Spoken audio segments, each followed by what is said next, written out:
Elle est là.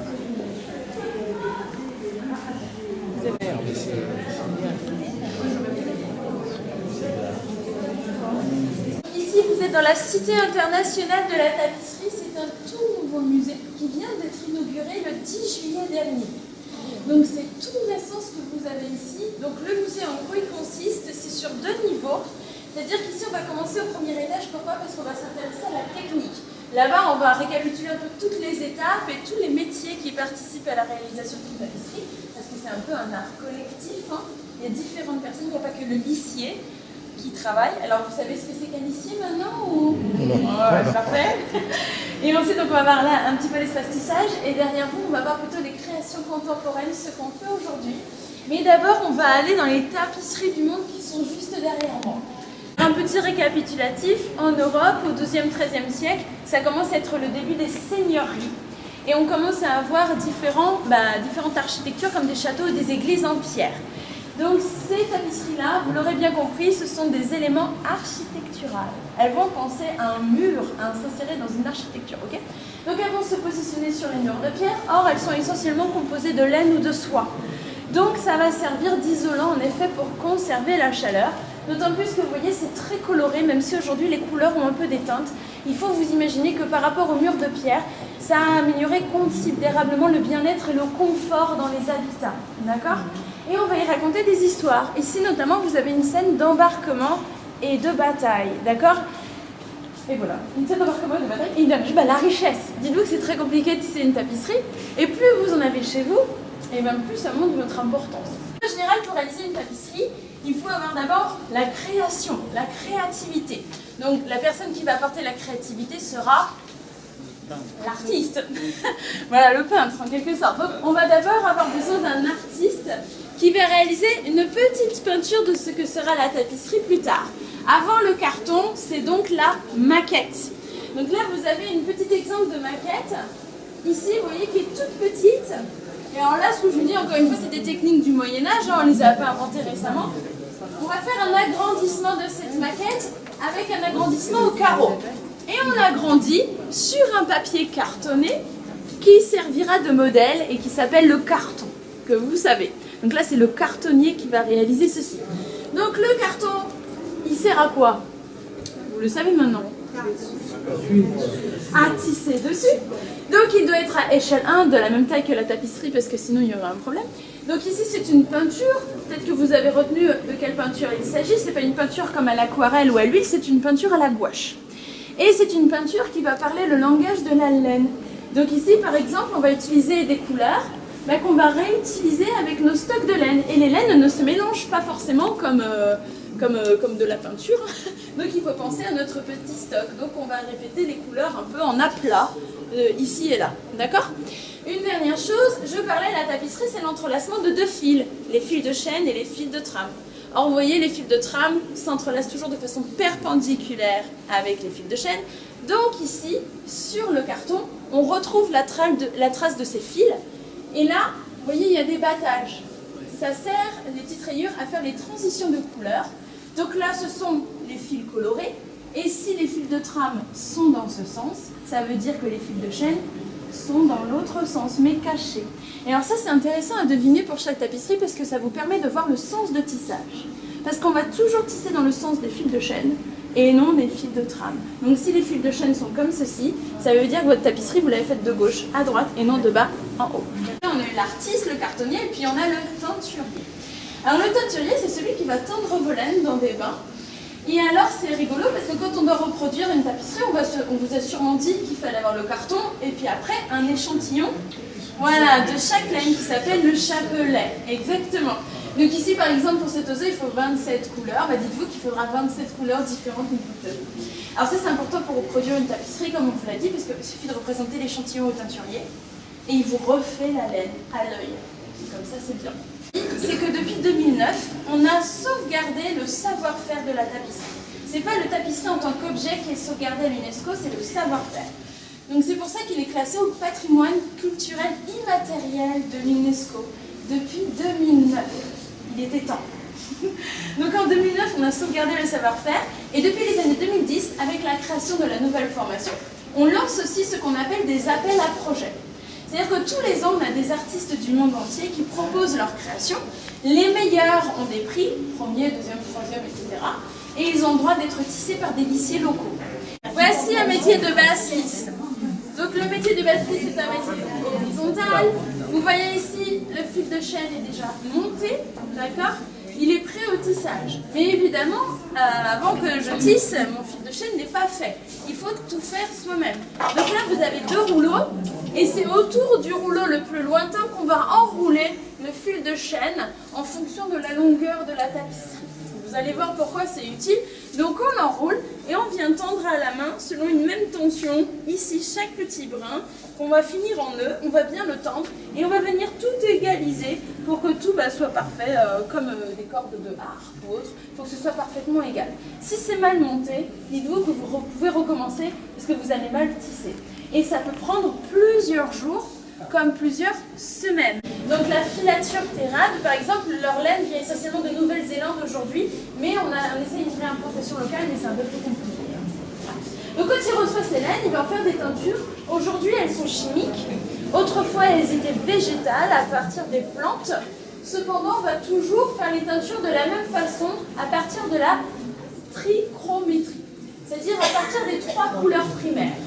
Donc en général, au Moyen-Âge, on utilisait 3 plantes. C'était le pastel pour le bleu, la gaude pour le jaune et la carence pour le rouge. D'accord? Même si vous avez d'autres alternatives, comme notamment la petite chenille qui est la cochenille pour faire le rouge. D'accord? Alors aujourd'hui, c'est chimique. Les teintures tiennent très bien, toujours à partir des 3 couleurs primaires, et elles peuvent tenir 50 ans sans bouger. Et elles sont traitées anti-mite et anti-UV. On a du mal à se rendre compte, mais c'est un héritage familial. Ça dure des centaines d'années. Dites-vous qu'on a des tapisseries qui tiennent du 15e siècle. Ça peut tenir des années, c'est beaucoup plus solide qu'on ne le croit. Mais au niveau de teinture, voilà, c'est un héritage. Donc il faut en prendre soin. Il faut le préserver, il ne faut pas trop l'exposer, c'est beau, c'est un bijou. D'accord? Donc là, c'est les laines que vous avez qui sont enroulées, qui sortent du teinturier, ça s'appelle des moches. C'est le lissier qui va en faire. Des moches? Des moches? Oui, des moches. Ah, c'est dommage. Voilà, c'est comme ça. On a nos 2 rouleaux autour duquel s'enroule la tapisserie, et les lisses ne sont plus accessibles en bas avec des marches, elles sont ici et elles sont accessibles à la main. Donc je tire, je vais pouvoir faire passer la main derrière, on voit bien que je passe à travers un fil sur 2. Alors pourquoi? C'est parce que quand on fait le tapis, donc c'est au point noué, mais on va avoir besoin de faire des lignes droites avec normalement des... Voilà, ça on fait un réajustement à un fil sur 2, mais ça dépend, c'est pas une règle générale. Avec un fil de coton, on va faire une ligne droite. Et alors ça c'est un peu plus compliqué, hein. Je vous montre juste pour que vous ayez l'idée. Vous voyez les fils de chaîne, ils sont séparés par une petite barre. Donc quoi qu'il arrive, quand je passe ma flûte, enfin c'est pas une flûte, pardon, une broche, quand je le passe, j'ai quoi qu'il arrive un écart. Donc je peux passer dans un sens. Mais pour tisser dans l'autre sens, je ne vais pas faire fastidieusement, c'est là où je vais tirer. Donc dans un sens, je vais passer dans un sens, puis dans l'autre sens, je vais tirer pour accéder d'un autre côté. D'accord? Mais c'est compliqué ça. Moi, je ne peux pas vous faire l'exemple du nœud parce que je ne suis pas une vraie lissière, hein, mais ça peut se voir en manufacture. Mais dites-vous que vous avez le même système pour séparer les fils pairs et impairs. Ok? D'accord? Alors, c'est une tapisserie assez monumentale puisqu'elle fait 8 mètres de long, 2 mètres de large et 2,80 mètres de haut. Elle a mis environ 2 ans à être tissée. Et regardez derrière, vous pouvez voir le dos. Alors, faites voir. C'est ça, voilà. Ah, le volte-face. Donc c'est tous les petits fils qui ont été doués pour faire des petites fleurs. C'est pas oui, non, c'est pas oui. Ah oui. Donc au lieu de les faire tomber un peu comme ça, voilà, ils sont doués et ça crée un effet assez sympa. Alors ça, c'est le 3e prix. Cette bibliothèque, c'était trop onéreux, donc elle n'a pas encore été tissée, mais là vous êtes en face du 1er prix, l'œuvre de Bina Bettel. Je peux encore vous décaler, il y a de l'espace à droite. Enfin, sur votre bouche. Et alors, quand on voit cette œuvre, la première chose qu'on se dit... La tapisserie dépend d'une architecture et d'une époque. Donc on va voyager ici, mettons, du 16e, 17e, 18e, 19e jusqu'au 20e. Le long des fleurs. Alors, vous voyez là, les fleurs, vous aurez du mal à les deviner. Alors que la dame à l'écorne, à chaque fleur est dit scientifiquement qu'elle pouvait exister à l'époque. Donc on a la licorne, vous voyez, elle représente les profils de façon héraldique pour les blasons. Et sur le blason,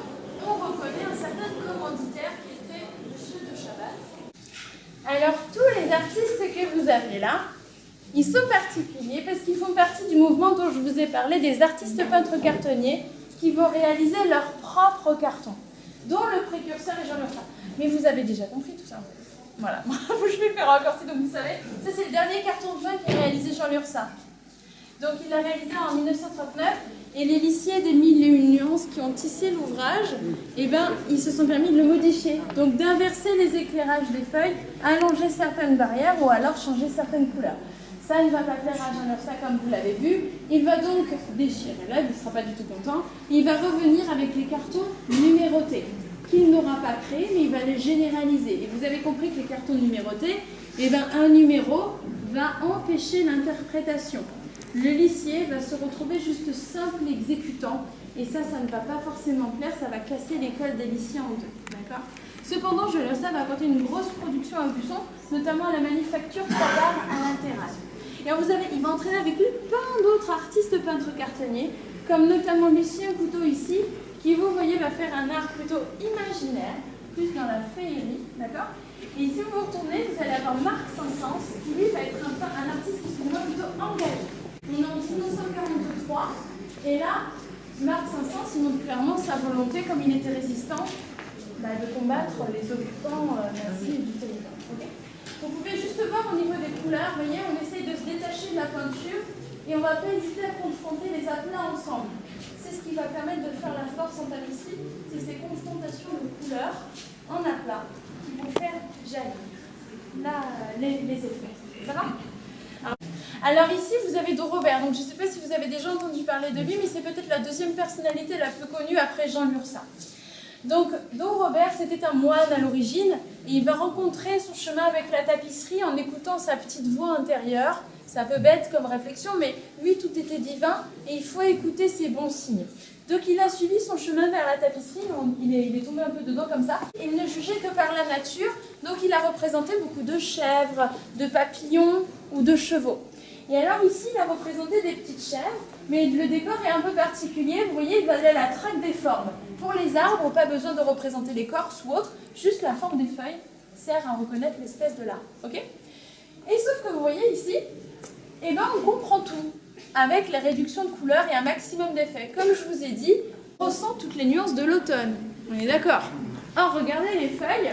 Ici, j'ai que 2 couleurs, par exemple. Pas beaucoup, hein. Pas besoin de beaucoup de couleurs pour créer beaucoup d'effets. Et alors ici, il avait beaucoup d'humour parce que ces petites chèvres, elles grimpent dedans. Sauf que l'œuvre, voilà, s'appelle Chèvrefeuille. C'est mignon, hein. Ça se mange pas. Cutoli, qui était une riche collectionneuse à Paris, qui a réussi à convaincre plein d'artistes qui n'étaient pas connus pour leur œuvre en tapisserie, qui sont Picasso, Calder, Vasarely, ou alors Le Corbusier, de venir se faire tisser pour un peu relancer, encore une fois, la tapisserie à Aubusson. Donc Le Corbusier, c'est là que vous allez comprendre, quand il a réalisé sa maquette, il ne parlait pas le langage de la tapisserie, donc il a joué sur les matières. On sait qu'il va faire des bouts de morceaux déchirés, ou alors il va coller des bouts de papier transparents. Comment faire ceci en tapisserie? Il s'agit d'une traduction. Et là, ça va être le cartonnier qui va vraiment faire le travail de traducteur. Le cartonnier à l'époque, c'était Pierre Baudouin, il était aussi professeur à l'ENAD, et vous voyez ici sa traduction. Donc il a gardé le jeu des aplats en tapisserie, notamment 2 beaux blancs. Et alors ici, vous voyez, le chiné, ça va symboliser la déchirure. Donc on reprend les intentions, mais on ne refait pas à l'identique. Et là, vous avez les effets de transparence. Donc 2 aplats de couleurs, orange et violet, mais avec les lignes de la main, ben, ça fait comme si c'était transparent, alors qu'il n'y a rien de transparent là-dedans. C'est de la laine. Ok? Donc on reprend les intentions, donc là ça cible l'intention sur 3 visages, et sur les mains, et le nom de l'œuvre, c'est les mains. Là, vous avez par exemple l'œuvre de Georges Braque, qui est l'oiseau. Quand il l'a faite, il voulait le faire tisser, mais il ne voulait pas l'identique. On peut le faire, mais il a dit « je ne veux pas ce que je veux là en plus grand, sinon je l'aurais fait directement en plus grand, je mets une traduction ». Et donc là, vous voyez tout le travail de traduction qui a été fait, vous pouvez comparer. Donc par exemple, il y a des choses qui vont mieux passer en peinture, comme là l'effet de gouttelette de la masse noire, que là, on a joué sur les aplats, donc on a fait plus clair au fond, noir et blanc l'oiseau. Mais on va garder les intentions. L'oiseau n'est pas blanc partout. Et bien l'oiseau n'est pas blanc partout. Il y a des petits battages. Et ça se ressent, du coup, il y a différents blancs dans le blanc.